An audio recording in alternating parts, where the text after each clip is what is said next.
అందరికీ నమస్తే. నిద్ర లేవగానే బోలెడన్ని మిస్ కాల్స్ అనమాట. వాట్సాప్ ఓపెన్ చేయంగానే ఆయన ఎవరో ఒక పెద్ద మనిషి, వయసైపోయిన ఆయన నా గురించి చాలా పచ్చి పచ్చి బూతులు మాట్లాడుతూ కనిపించారు. ఆయన సంస్కారవంతమైనటువంటి భాషకి నా మనస్ఫూర్తిగా ధన్యవాదాలు. నా మీద కేసు కూడా ఫైల్ చేశారట, మరి నాకైతే తెలీదు. ఒకవేళ మహిళల సంరక్షణ గురించి నేను మాట్లాడడమే నేరంగా భారతదేశంలో పరిగణించబడితే అలాంటివి మరికొన్ని 10 కాదు 100 వీడియోలు చేయడానికి నేను సిద్ధంగా ఉన్నాను. నా మీద 100 కేసులు ఎవరైనా పెట్టుకోవాలి అనుకుంటే దయచేసి పెట్టుకోవచ్చు. నాకు ఎలాంటి అబ్జెక్షను లేదు. మహిళల మానం, మహిళల ప్రాణం మహిళలకే ఇంపార్టెంట్ కానప్పుడు నేను దాని మీద స్పందించడానికి పదే పదే సిద్ధంగా ఉన్నాను. 1000 కేసులు పెట్టినా నేనైతే వెనక్కి తగ్గేదే లేదు అన్నట్లుగా ఉంటాను. ఆయన పెద్ద మనిషి మాట్లాడిన భాష చాలా చాలా గొప్పగా ఉంది.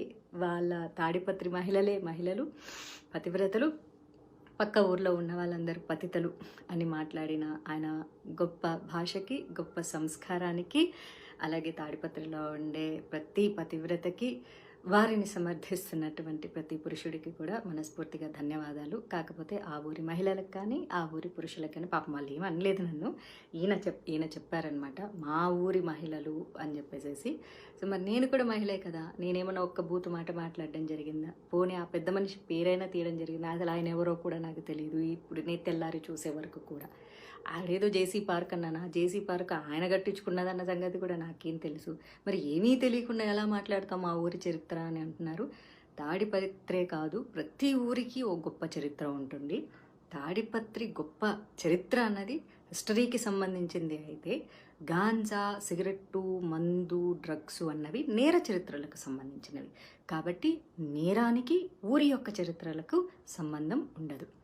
అలాగే తాడిపత్రి నుంచి ఎంతమంది ఇన్ఫ్లుయెన్సర్స్ ఇన్స్టాగ్రామ్లో ఉన్నారు. Instagram influencers are nothing but cinema actors. వాళ్ళు కూడా, వాళ్ళకి ఎంత క్రేజ్ ఉందో వీళ్ళకి కూడా అంతే క్రేజ్ ఉంది ఇప్పుడు సమాజంలో.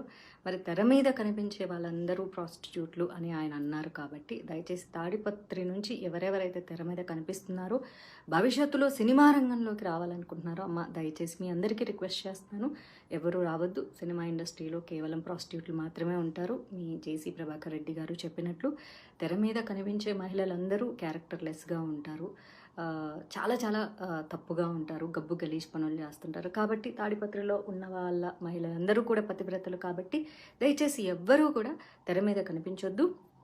మీ అందాలు కానీ, మీ యొక్క ఆలోచనలు కానీ, మీ యొక్క రూపాన్ని కానీ కేవలం పెళ్లి వరకు మీ అమ్మా నాన్నలతో ఉంచి పెళ్లి తర్వాత మీ భర్తకి సమర్పించవలసిందిగా మనస్ఫూర్తిగా కోరుకుంటున్నాను.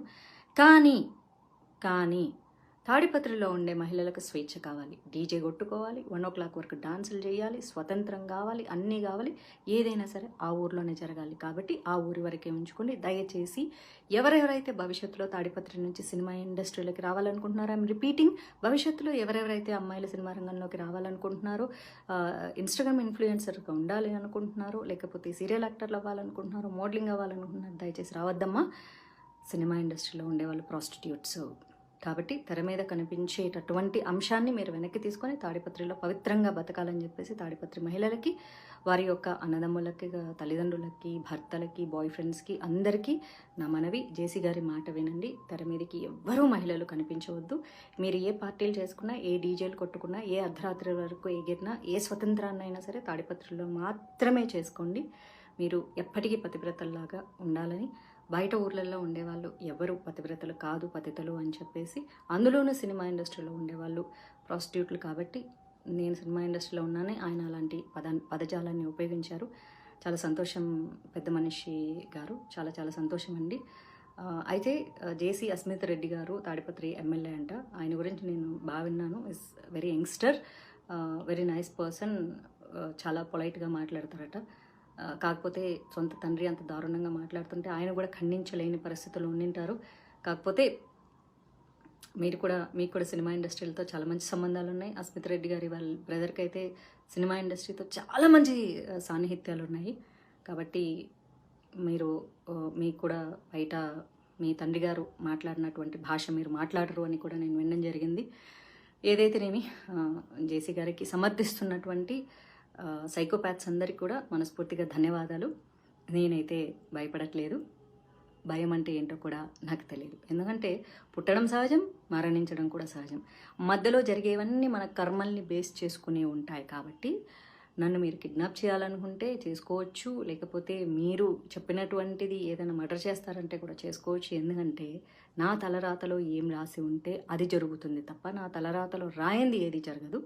ఒక కృష్ణ ప్రేమికురాలుగా చెప్తున్నాను, నేను రాజ్యాంగబద్ధంగా చాలా చక్కగా మాట్లాడాను. మహిళల స్వేచ్ఛ గురించి, స్వతంత్రం గురించి, సేఫ్టీ గురించి మళ్ళీ మళ్ళీ మాట్లాడుతూనే ఉంటాను. జేసీ ప్రభాకర్ రెడ్డి గారు అయితే చాలా చక్కగా మహిళలకు స్వేచ్ఛ కావాలి, స్వతంత్రం కావాలి, మహిళలు ఇంట్లో కూర్చోకూడదు అని చెప్పి ఒక మహిళనైనా నన్ను అమ్మ నా బూతులు తిట్టడం జరిగింది. పాముకి 2 నాలుకలు ఉంటాయి, మనిషికి ఒళ్ళంతా విషం ఉంటుంది. ఆ విషముతో కూడినటువంటి పాము నాలుకలా మాట్లాడినటువంటి మీ యొక్క వయసుకి కూడా నాకు మర్యాద ఇవ్వాలని ఉన్నా సరే మీ భాషకి మర్యాద ఇవ్వలేక, ఇక ఎలాగూ వయసు అయిపోయింది కాబట్టి మిమ్మల్ని అనుసరించి మీరు మాట్లాడేవి చేదు మాటలు నచ్చే ఎంతోమంది సైకోపాత్స్లు ఉంటారు. కాబట్టి మీ అందరికీ నా పాదాభివందనాలు. మీ యొక్క గొప్ప సంస్కారానికి నేనైతే తలదించేది లేదు. Madhavilatha Pasupuleti, karma will be back. I stay with good karma, you are going in a wrong way. కాబట్టి మీ కర్మలకు మీరే బాధ్యులు తప్ప నేను కాదు. ఒకవేళ భగవంతుడు నాకు ఆ కష్టాలు మీ వల్లే రాసి పెట్టి ఉంటే అది కూడా నా కర్మలో భాగం అనుకుంటాను తప్ప నేను తప్పు చేశానని ఒప్పుకోను. రాజ్యాంగబద్ధంగా చాలా సక్రమంగా మాట్లాడాను. మీరు రాజ్యాంగాన్ని తప్పి నీతి తక్కువ మాటలు మాట్లాడారు. కాబట్టి మీ యొక్క కుసంస్కారానికి ఈ వయసులో మీరు సిగ్గుపడాలి.